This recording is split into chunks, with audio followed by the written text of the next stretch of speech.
Hello, everyone. Welcome to Executive Encore. I am Patricia Muir, and I'm your host.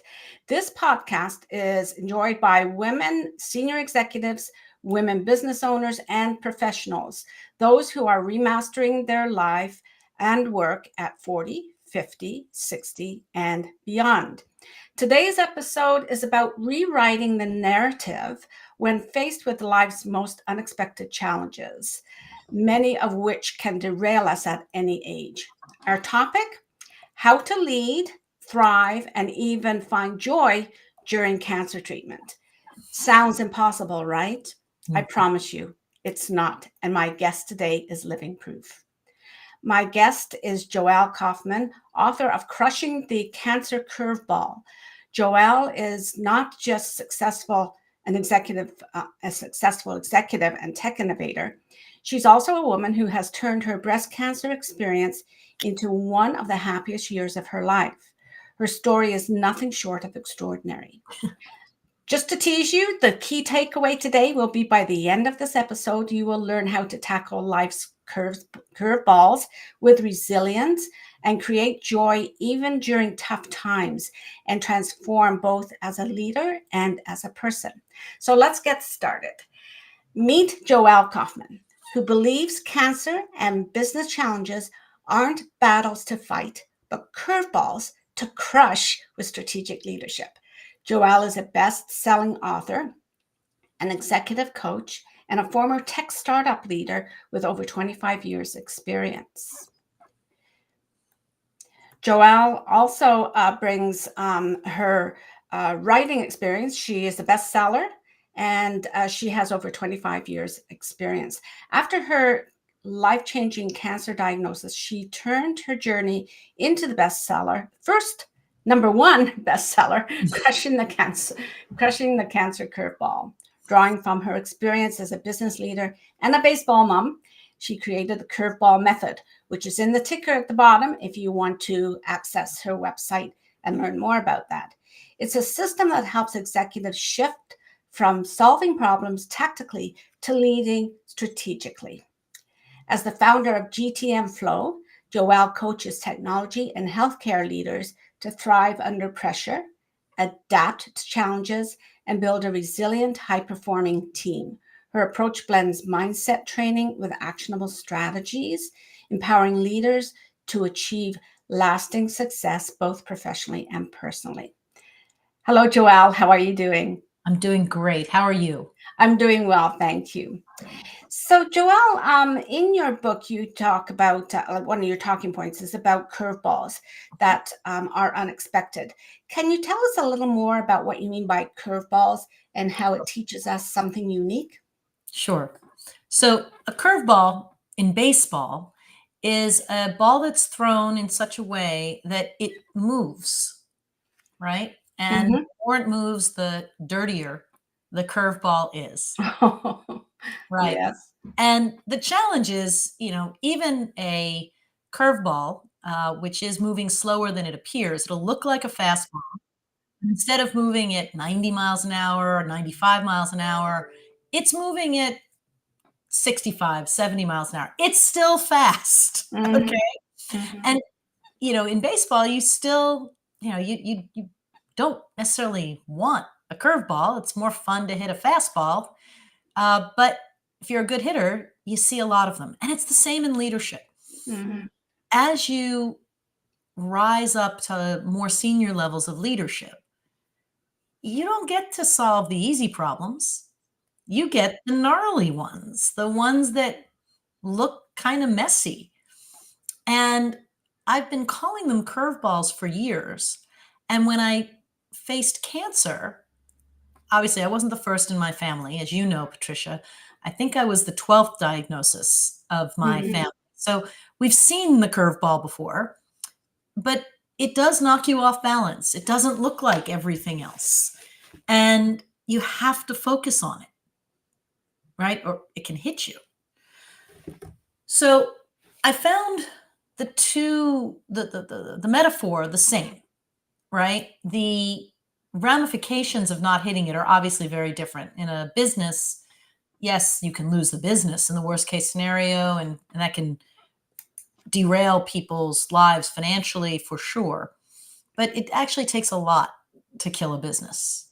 Mm-hmm. And most curveballs are unpleasant initially, and they can be loss of a major customer. They can be a product that doesn't perform the way you expected or is late. They can be an investor pulling out, or you tripping covenants in your investors. And I mean, these are all unpleasant, but they're Mm-hmm. not going to kill you. When you face the cancer curveball, you have to face that if I don't deal with this one, it can kill me, actually kill me. So you get real focused real fast. But Mm-hmm. that's where the metaphor comes from. And what I find is you don't even need to understand baseball. My friends in Europe who aren't baseball fans get the concept of something's coming at me that I didn't want, that doesn't look like what I expected, and I have to deal with it. Mm-hmm. For simplicity, we call it a curveball. Yeah, what you mentioned about the, how quickly it comes and how it curves and how it can knock us off balance, right? I look at that as that's how it derails us because I went through that experience myself. So that's such a profound lesson, Joelle. It's not just about reacting, it's about choosing how to react, Mhm. right? Mhm. So I'd ask our listeners the next time life throws you a curveball, pause and look at the big picture. Ask yourself, where can I create space for growth? And that shift in mindset is a real game changer. Correct, Joelle? Yes, it is. When I coach people through the curveball method, the first thing we start with is a pause, Mm-hmm. as you said. Um, what I did with the cancer is the same, where we have to pause and we have to start with curiosity. What is it? What am I looking at? This biz goes for business as well. As I look at it and I explore, what are the strengths I have to rely on? That can be my team, that can be prior knowledge. There's lots of different strengths. But the mindset, and you called it, space for growth. I will say with cancer, that may not be the first thing you think of, and that's okay, right? But you do need a mindset shift when you face a curveball because you don't ever choose the pitch, you just choose the swing. So, my suggestion, as we're being curious, is to shift to a mindset of, okay, I'm going to figure out how to hit or crush this. It's a puzzle to be solved. If you can create space and look at the big picture, fantastic. You may need to communicate or take some action before, but if you do, then pause and try to see the big picture because what I see is we get caught up in the tactical heroism. I can solve this problem and this problem and this problem and that problem. And we don't do that. Pause. What are we actually trying to accomplish here? Right? And you can say, oh, with cancer, that's easy. Destroy the cancer. Okay. Yes, Captain Obvious, that is the ultimate goal. But the how I want to do that is actually a pretty varied set of options. And yes, you should have a fabulous team of healthcare experts, and they will explain the options, but it is highly likely you are going to have choices. I'll give you a simple one. Mm-hmm. My type of cancer, triple negative breast cancer, can respond very well to chemo, but the chemo can get pretty toxic. But they're going to do chemo. In my case, they did it before surgery. Okay, I'm going to have chemotherapy. What are the choices? Simple. Do I want them to prick my arm and do it through my veins? Or do I want to advocate for a port, which is a subcutaneous device, which never pricks my arms? For me, a no brainer, but it is a choice. You can choose the other way. And some people do. So you have choices all along the way. Now, to a happiness tripwire, not only did I choose the port, but I put out to some of my friends, I wanted to name the port. I wanted to have affection for the port. Why not? It's ridiculous, right? But one of my friends came up with the best name. She said, "Oh, I know. Let's call it Voldemort." And Oh, so Voldemort, like Voldemort, except Voldemort, who was carried around with me, and in my case, actually served me very well. But it's a little choice, but there is power in recognizing the little choices you can make and putting a sense of happiness or whimsy. I didn't have to name the port. Who names their port? I told everyone the name of my port, every nurse, every medical assistant, my doctors, and you know what? They laughed. mhm. I laughed with them. And we all had a release of oxytocin and serotonin and all the good stuff coursing through my body to help my body recover from the poison of chemotherapy. Mhm. Yeah, going back to those choices, to be curious about those choices, because you also need to be very aware of there's a lot of decisions to make that can, like we say, could be fatigue in making those decisions, right? Mhm. So being curious, I think, is a little similar to how you named your port, is a little kinder on ourselves. It's self-compassion. Let's be curious about this, about what's the best way. And you have made this point throughout what you've talked about. It's different for everybody. Mhm. So it was different for you. It was different for me. How the choices we had to make, but Mhm. also the choices around how we continue in our business or our work, how that would change, right? That's right. What we needed to do. So yes, being curious about that rather than following some prescribed route that has been. Well, you read a lot of articles because you are curious, and this person did it this way, and this person did it another way. You still have to form your own way of doing things, right? And I think there's power in that. And Hmm. there are 120 different varieties of breast cancer alone. And that doesn't even include growth rate, comorbidities, or other things. But I don't know that I want to broaden this beyond, because this isn't really about cancer.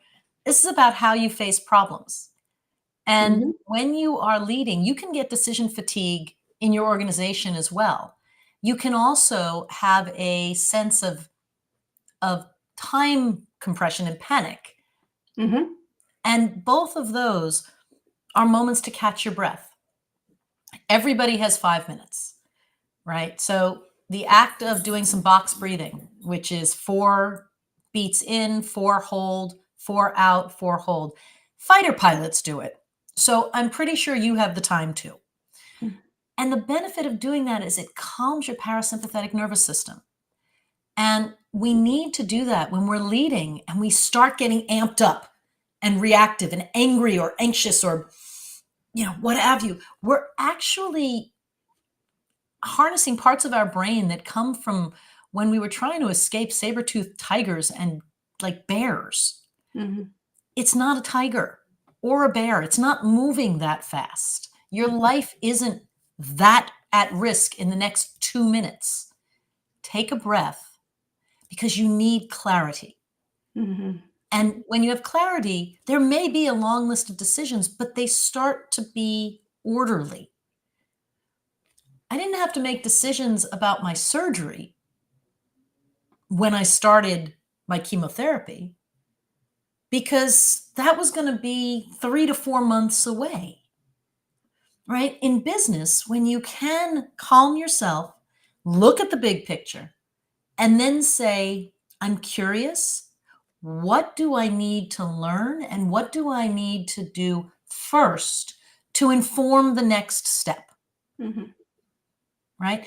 It's not the enormity of the thing. I also love that you say you refuse to see cancer as a battle. And that can be the same with any challenge that we have in life, rather than looking at it as a battle, because Mhm. as you say, battles are exhausting, right? You Mhm. want to say a little more about that? Sure. Look, battles they're exhausting and they're exhilarating. they're just going to tire everybody out. But if we see it, I mean, process is such a slow word, but if we see it as a opportunity, not one we wanted, but good news or bad news, you don't get to choose all of them, That's right. right? So what was it an opportunity for? For me, it was an opportunity to connect with more people. Well, when a company I was leading marketing for thought that something had happened and our entire technology stopped working overnight, it didn't. But our data showed it looked like it had. And we said, oh my God, we're going to lose the business. We're going to lose all of our customers.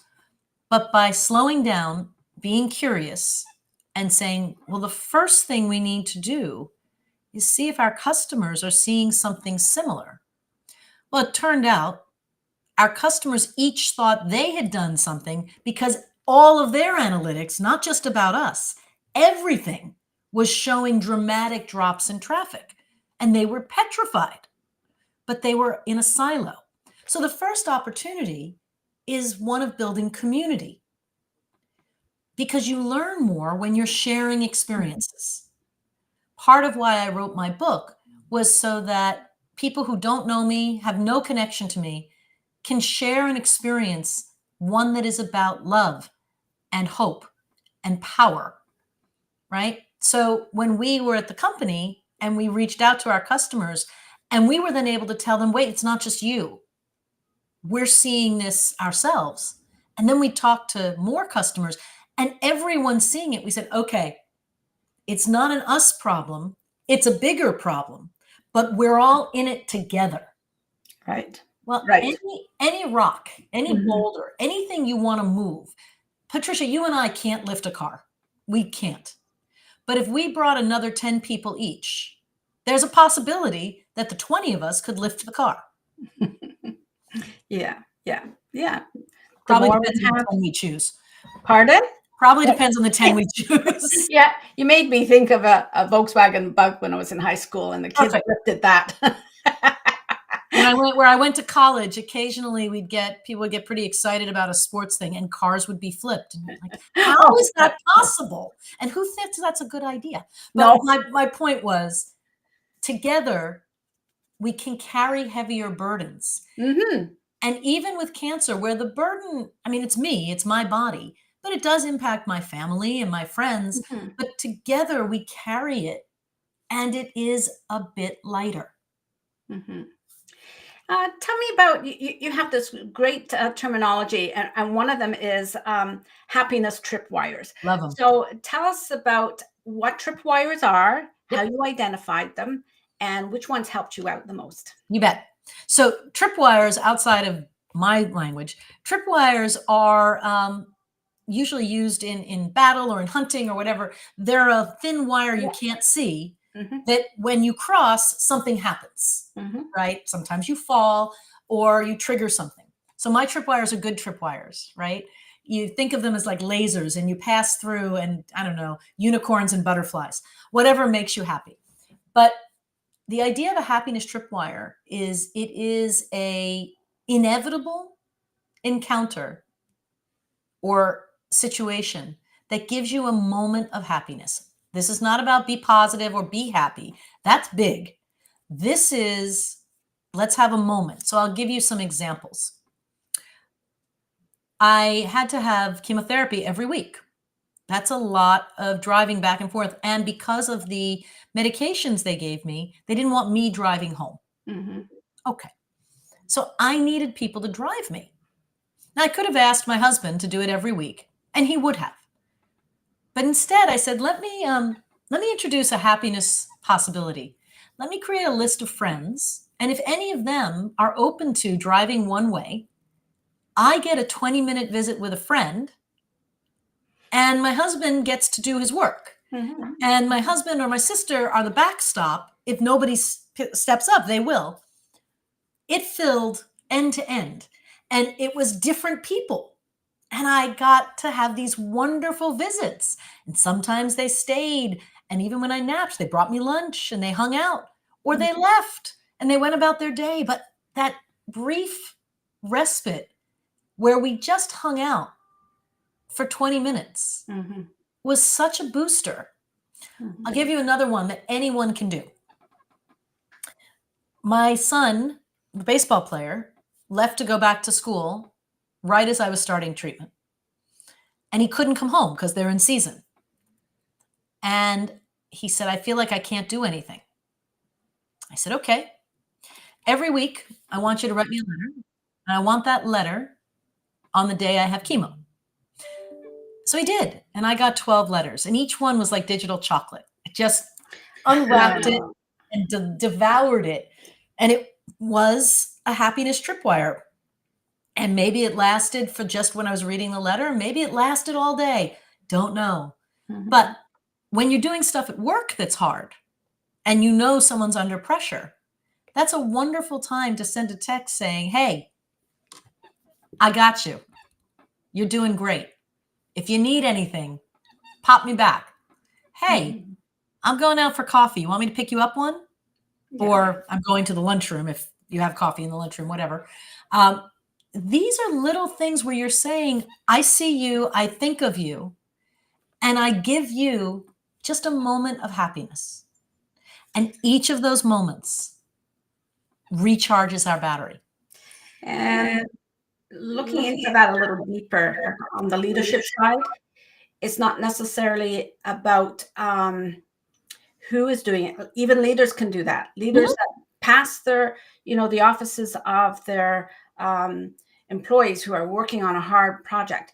What it would take for a leader to say, would you like a coffee? Would you like me to bring you some? It's so small. It doesn't have to be a big pizza lunch or anything like that. It's something small, like you said. That's right. That leader sees me, and yeah, that's so important. Yeah. And it's so easy if we open our eyes. Like the biggest thing that happens, and cancer forces you to do this, and it's a shame because we should do it all the time, which is just savor the moment of happiness for a moment.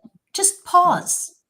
Mm-hmm. Be like, oh, I feel happy. I'm smiling. That feels good. Mm-hmm. Okay, back to work. Yeah. And you don't have to go so fast and blow by it.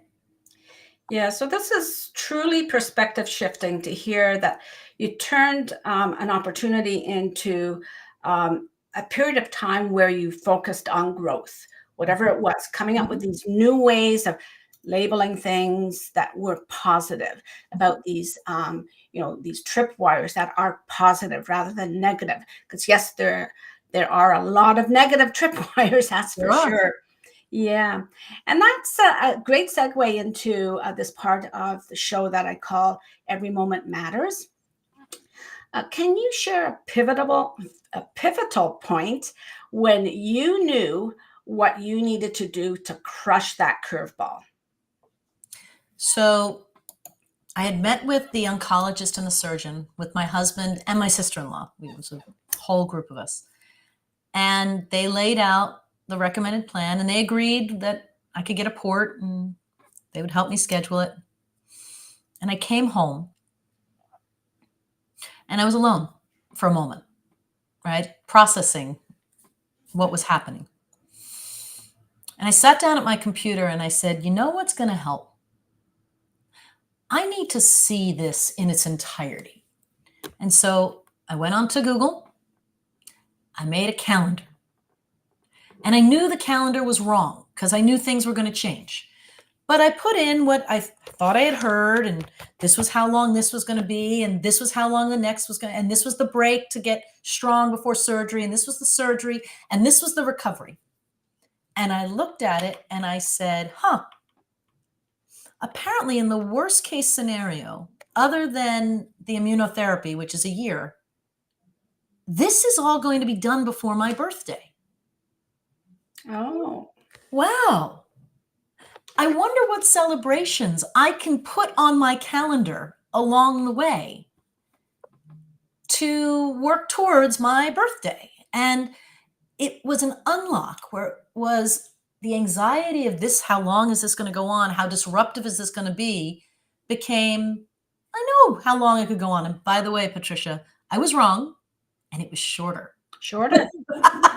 But Good I news. was wrong. And I did have tripwires that were mini milestones. I celebrated when I got 6 chemos. Why? Because on that protocol, that was the halfway point. Shouldn't we celebrate getting to halfway? I celebrated the end of that. I celebrated not needing the worst chemo. I celebrated the day before my surgery. Yeah. I danced in the office with my nurse practitioner when she took out the last drain. Hmm. Why not?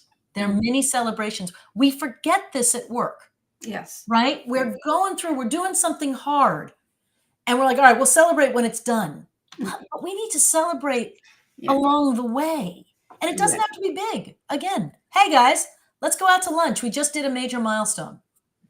Fabulous. I think the smaller celebrations mean more and are more motivating than, say, the boat trip at the end of the whole thing, right? That's right. Yeah, you just made me think of some of the projects that I've worked on over the years. And there's always a big celebration at the end, but where we really needed some celebration to say, we've got this far, now we've got this far, we're getting closer. That would have been more motivating to all of us if we had done it that way, rather than just slugging away till we, excuse the slugger. No, but it is that. But You're it is, isn't it? You're just slugging at it. Yeah.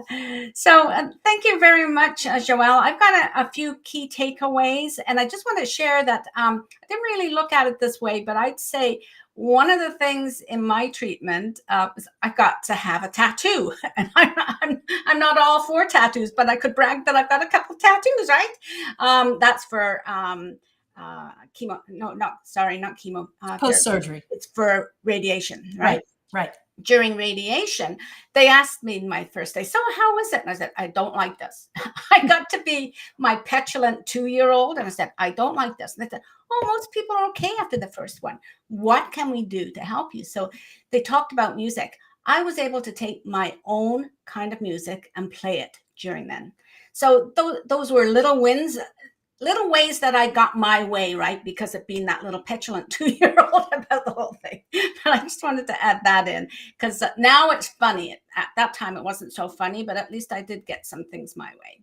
Absolutely. And why not? If music brings you joy, if Yeah. music makes you smile, then yes, bring in your music. Mm-hmm. And when I did a workshop earlier today with a group of executive women, and sometimes it's just looking at your dog or a belly laugh, like just a real hearty laugh and appreciating, that felt good.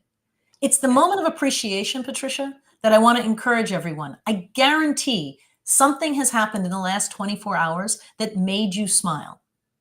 Whatever it was. I'm so glad you said that because I was just going to say, here's your takeaway. There's lots of takeaways today, but here's something that I'd like listeners to do. Take one intentional step today, okay, to find beauty and joy in the difficult situation you might have, okay? Start small. Maybe it's an act of gratitude, okay? Just like you said, perhaps it's a call to someone that you know, just to let them know that you love them, right? Those moments add up. And so I think that's great what we've talked about so far. So I want to thank you and the audience. Is there anything else before we move on? I just want to encourage people, 1 out of every 2 Americans, 1 out of every 4 people in the world are going to face cancer. Mm-hmm. So I understand your reactions. I don't want to think about it. I get that. I promise it's going to show up. And when you see curveballs, having practiced hitting curveballs makes you a lot more confident. It's a good point. So whether it's my book which is not a downer, I promise this book will make you laugh.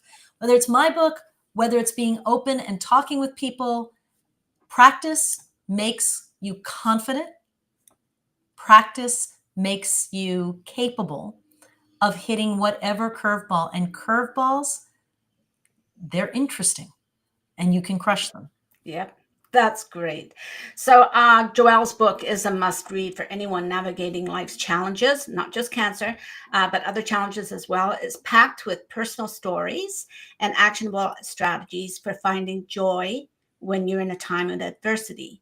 You can grab it today on Kindle. Actually, the link is in the streamer below, and I'll also have it in the show notes. Along with that, Joelle has a companion workbook that you would probably want to take a look into regarding financial impact. It's got a calculator in there, and it'll guide you through your curveballs. So I encourage you to do that as well.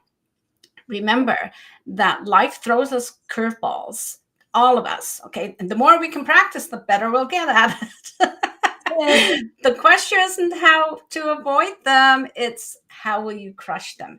So until next time, keep joy as the expectation, not as something that you have to worry about. Thank you, Joelle, and to our listeners. Don't forget to subscribe, please. Leave us a review on this episode so that other women can find this particular show and this particular episode in particular. Visit my website at patriciamuir.com and read my weekly blog. Joelle will be featured in this week's blog, which comes out at the end of the week, and also in the Sunday Encore newsletter. So I would encourage you all to find a way to sign up for that newsletter. You can go onto my website, and all the links to access all the information will be in the show notes for Joelle and myself. So until next week, I'd like to ask you to take care of yourself, do what's best for you, and don't jeopardize what you've built for yourself. Love it. Love it. Bye-bye.